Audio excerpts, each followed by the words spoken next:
قیامت کے دن نجات کی کنجی عقیدہ توحید ہے۔ قیامت کے دن شرک کی ہلاکت انسان کو جہنم میں لے جانے والی ہے۔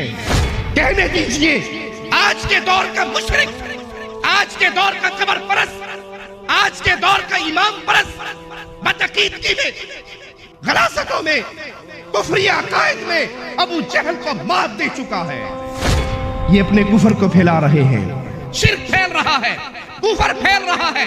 آج تو امر بڑا ہو چکا ہے، ضرورت اور بڑھ گئی ہے کہ ہم اپنی اولاد کی تربیت کریں، حکیم لقمان علیہ السلام کے راستے پہ چلتے ہوئے ان کی تربیت کریں۔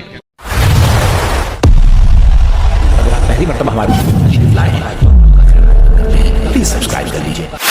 وَإِذْ قَالَ لُقْمَانُ لِابْنِهِ وَهُوَ يَعِظُهُ يَا بُنَيَّ لَا تُشْرِكْ بِاللَّهِ إِنَّ الشِّرْكَ لَظُلْمٌ عَظِيمٌ۔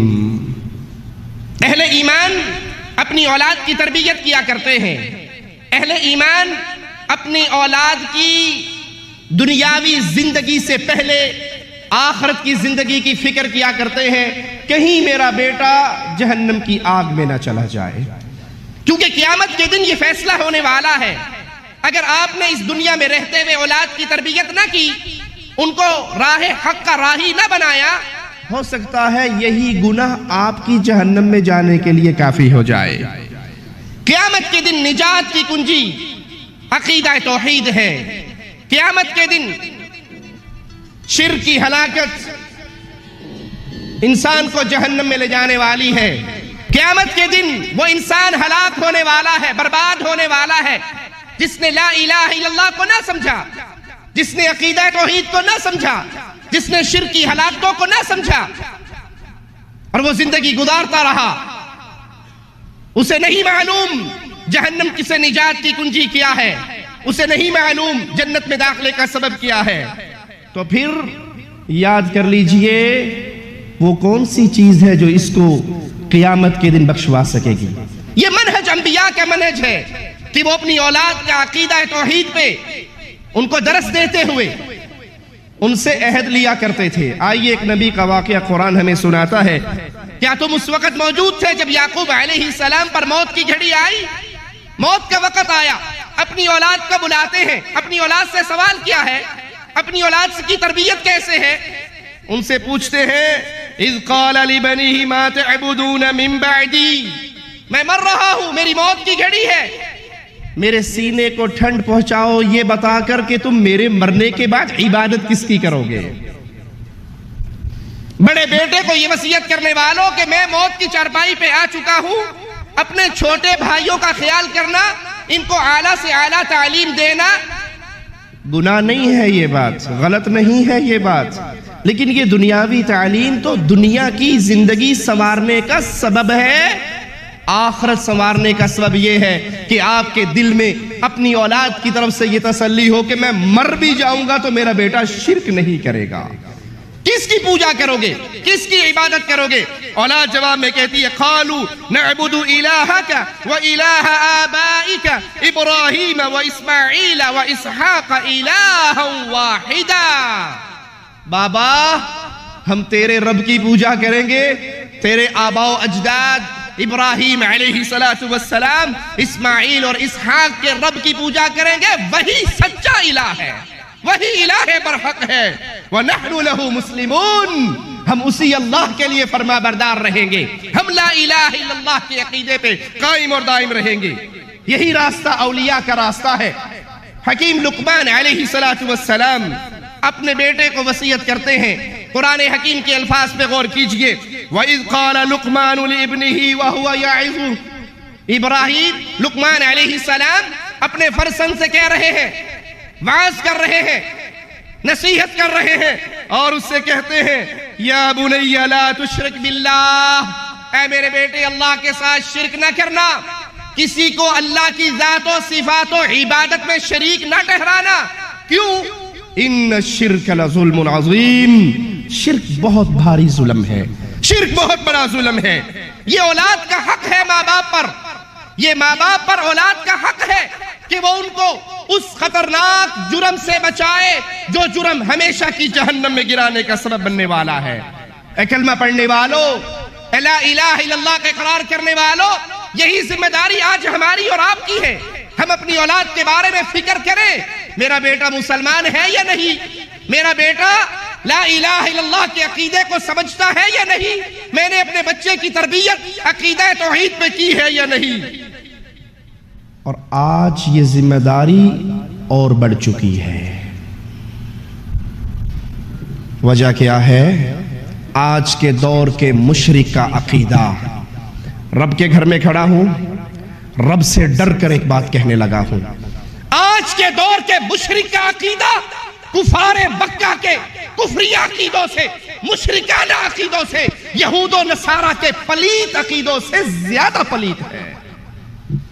کہنے دیجئے، آج کے دور کا مشرک، آج کے دور کا قبر پرست، آج کے دور کا امام پرست بدعقیدگی میں، غلاظتوں میں، کفری عقائد میں ابو جہل کو مات دے چکا ہے۔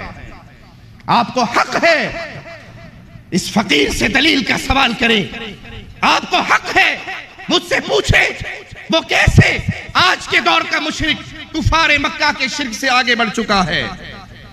یہ اپنے کفر کو پھیلا رہے ہیں، شرک پھیل رہا ہے، کفر پھیل رہا ہے۔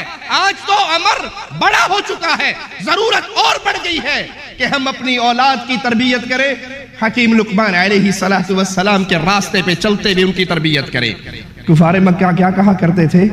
ما نعبدہم الا لیقربونا الی اللہ زلفا۔ اس کے پاس آ کر سجدہ رکوع کی کیفیت، عبادت کی کیفیت، نظر و نیاز کے طریقے کیوں اپناتے ہیں؟ اس لیے کہ یہ ہمیں اللہ کے قریب کر دیں گے، پوجا ہم نے حقیقت میں اللہ کی کرنی ہے۔ یہ تو وسیلہ ہے، یہ کفار مکہ تھے، یہ آج کا مشرک ہے، یہ آج کا قبر پرست ہے۔ اے قبر پہ سجدہ کرنے والوں، اے اپنے ماتھے اپنے جیسے انسان کے سامنے ٹیکنے والوں، پیدا تو تمہیں بھی میرے اللہ نے اپنی عبادت کے لیے کیا تھا۔ وَمَا خَلَقْتُ الْجِنَّ وَالْإِنسِ إِلَّا لِيَعْبُدُونِ، میں نے تو انسان اور جن اپنی عبادت کے لیے پیدا کیے، میرے رب کا فرمان ہے۔ قرآن تو تمہارے ہاتھوں میں آتا نہیں، تمہارے ہاتھ میں تو سرنگیے ہیں، باجے ہیں، چمٹے ہیں، ڈھول ہیں، جو کل کنجروں کے ہاتھ میں ہوا کرتے تھے آج وہ ملا کے ہاتھ میں ہے۔ آئیے میں تمہیں بتاؤں، اہل توحید کا ادنا سا خادم، رب کی وحدانیت کی عقیدے کا ادنا سا خادم ہم بتاتے ہیں، ہم سے سنو۔ کچھ ہم سے سنا ہوتا، کچھ ہم سے کہا ہوتا، نہ ہم سے سنا تم نے، نہ ہم سے کہا تم نے۔ آئیے اللہ کا کلام سنیے، مالک کا مقام۔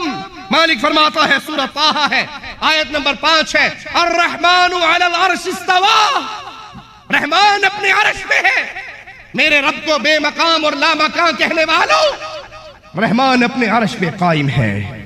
لہو ما فی السماوات وما فی الارض وما بینہما وما تحت الثری، آسمان اس کا ہے، زمین اس کی ہے، آسمان اور زمین کے درمیان سب کچھ اس کا ہے، زمین کی تہوں کے اندر جو کچھ ہے اس کا مالک اللہ ہے۔ کون ہے جس نے تیری بازو میں یہ جوڑ پیدا کیا ہے؟ کون ہے جس نے تجھے 2 آنکھیں دی ہے؟ کون ہے جس نے تجھے کان دیے ہیں؟ کون ہے جس نے تجھے ماں کے پیٹ میں رزق دیا ہے؟ تمہاری اپنی لاش، تمہارا اپنا وجود رب کی نشانیاں بول بول کر سنا رہا ہے۔ اللہ کے لیے ہے زمین و آسمان اور جو کچھ اس کے درمیان ہے اور جو زمین کے نیچے ہے، اس کی قدرتیں، اس کا کنٹرول کیسا ہے؟ وَإِن تَجْهَرْ بِالْقَوْلِ فَإِنَّهُ يَعْلَمُ السِّرَّ وَأَخْفَى، تم اونچی بات کرو تو وہ ہر ایک پوشیدہ سے پوشیدہ تر بات کو بھی اللہ جانتا ہے۔ اللہ لا الہ الا ہو، لال شاہ معبود نہیں ہے، یہ قبر میں دفن ہونے والا مردہ جو اپنی طہارت نہ کر سکا تھا، کفن نہ پہن سکا تھا، قبر کی طرف چل کے جا نہ سکا تھا، قبر کی اندھیریوں میں اتر نہ سکا تھا، 4 کندھوں کا محتاج یہ مردہ ہے، فقیر ہے، کلاش ہے، محتاج ہے، یہ عبادت کے لائق نہیں ہے۔ کون ہے عبادت کے لائق؟ لا الہ الا ہو، وہ اللہ ہے، معبود برحق، اس کے علاوہ جس کی پوجا کی جائے گی وہ معبود باطل قرار پائے گا۔ لہ الاسماء الحسنى، لہ الاسماء الحسنى، اللہ کے لیے پیارے پیارے نام ہیں.